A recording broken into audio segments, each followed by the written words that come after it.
There's been a lot of debate here in Canberra and elsewhere about how to generate a bit more economic growth and wages growth as well. Well, today the Westpac boss, Brian Hartzer, says it's the government and regulators who need to do more to stimulate growth. Speaking at an event in Sydney, the Big Four bank chief blamed a lack of government cohesion, a lack of trust in the banking sector and regulatory shortcomings for stifling business investment. For more on this, Sky News business editor Ticky Fullerton joins me live. Ticky, you were there on the ground today at this event. What did Brian Hartzer have to say about the government?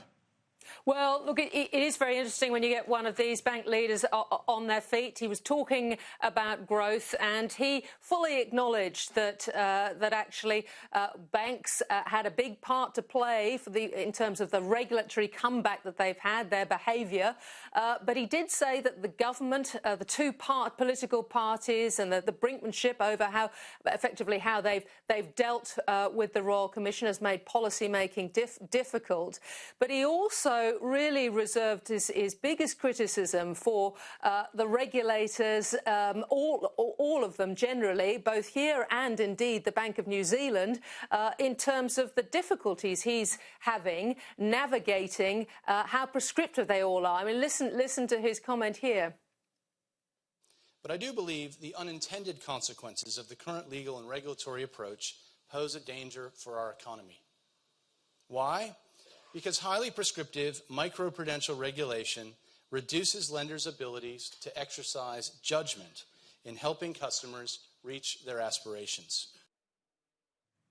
Yeah, you remember, David, for example, that Westpac is the bank that actually has got a court case against ASIC over this whole issue of responsible lending and just what the requirement should be, because ASIC has some pretty strong views about the HEM as a measurement. Westpac has some very different views. It'd be interesting to see how that court case plays out.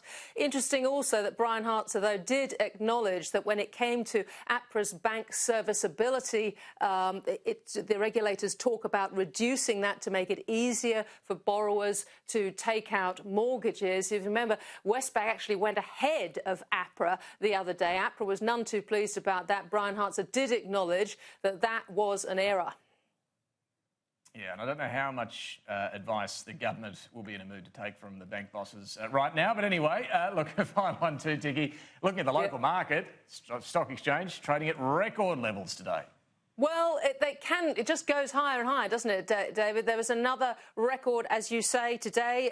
I think the ASX cracked 6875, backed off a little bit from that. But I mean, partly there's some optimism over the trade talks. Partly, I think there's this expectation that, interest rates are just going to go lower. And that, again, makes life not that much easier for the banks. So particularly on the deposit side. So we will see how that plays out over the coming months, but we've certainly got the US Fed to watch this week.